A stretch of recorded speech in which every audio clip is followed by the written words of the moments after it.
त्यानंतर घटल घटल करायचा। या करवंदांची चटणी साधी सोपी रेसिपी आहे। काय मित्रांनो, तुमच्या आमच्या व्हिडिओमध्ये तुमचं स्वागत आहे।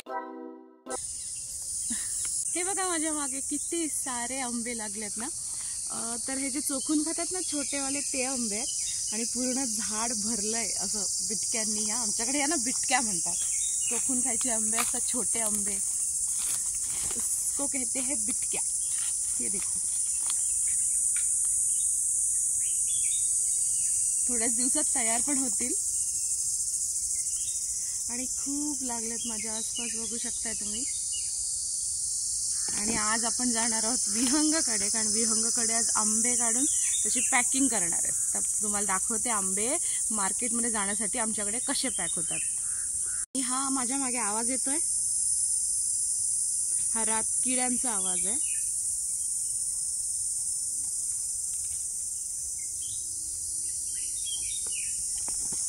आता इथे मी काही बोलले ना तरी तोच आवाज येत राहील, म्हणून दुसरीकडे जाऊन आपण बोलूया। सकाळी सकाळी आलेलो आहोत असंच आपल्या वाडीत फिरायला, आणि मेन गोष्ट म्हणजे करवंद काढायला। चला तुम्हाला दाखवते।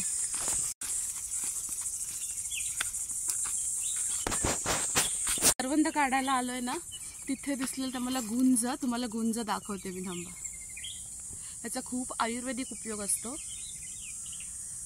तर बघा ह्या आहेत गुंजाच्या बिया। हा लाल काळा गुंज आहे, अजून पांढरा गुंज असतो आणि काळा गुंज असतो प्लेन। सफेद गुंज, काळा गुंज, हे बघा ह्या आहेत गुंजाच्या बिया, किती सुंदर आहेत ना। आयुर्वेदामध्ये ह्याला विशेष महत्त्व आहे। सगळ्यात महत्त्वाचा तो वातावर हा खूप इफेक्टिव्ह आहे।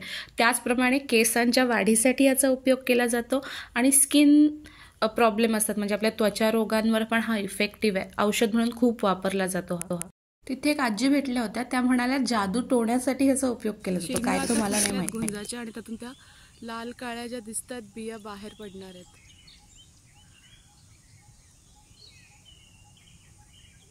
आता करूया आपलं सर्वात महत्त्वाचं काम, ते म्हणजे करवंद काढूया।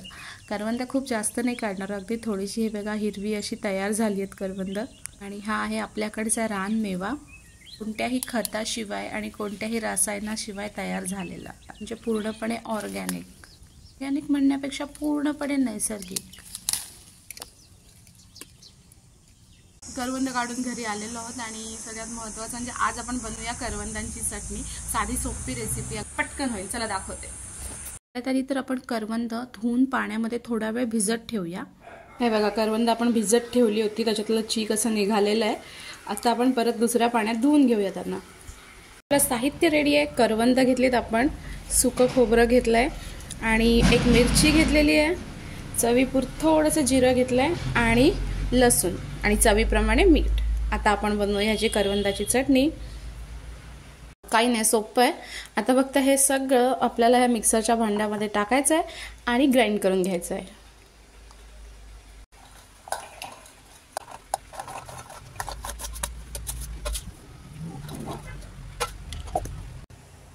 आणि इथे आपली चटणी रेडी झालेली आहे।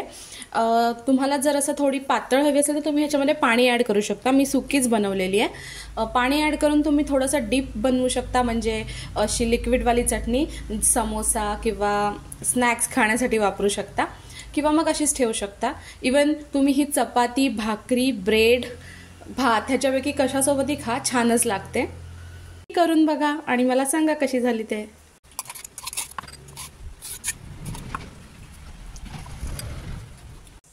तर यस, आपली करवंदाची चटणी रेडी झालेली आहे। विहंगकडे, कारण मला विहंगने खूप वेळा फोन करून बोलवलंय। त्यांनी नवीन बैल घेतलाय ना, त्याला तो मला दाखवायचा आहे ना विहंग। चला। विहंगला ना माझ्यासारखेच प्राणी खूप आवडतात, प्राण्यांसाठी खूप प्रेम। कोण आहे तो? नाव काय त्याचं? किट्टू। बापरे, एवढी ताकद बैलगाडी उचलतोस?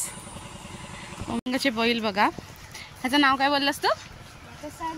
सर्जा। काय काय? लंपी। हा बघा लंपी। सानूरटा बघते तुला पाठवून। ती कलावती आहे ना? अच्छा. आणि शंभो होय. आणि इकडे आहे विहंग नावाचा बैल. हा बघा. मी नाही बहीण. काय मित्रांनो, तुमच्या व्हिडिओ आमच्या व्हिडिओमध्ये तुमचं स्वागत आहे. नवीन व्हिडिओमध्ये. चला आमची आंब्याची वाडी दाखवतो तुम्हाला. तर आपण आलोय विहंगाच्या आंब्यांच्या वाडीमध्ये. किती झाड आहेत विहंग तुमच्याकडे? विहंग सकाळपासून इंस्टाग्रामवर मेसेज करत होता की लवकर ये, आज ना आंबे पॅकिंग करायचे आहेत, माझी व्हिडिओ बनव. त्यावर मला सांगते नाही आज नाही, उद्या पॅक करायचे. आज आहे ना मी तुला वाडी दाखवतो, त्याची व्हिडिओ. डोंगरावर चढवलंय. हा अच्छा.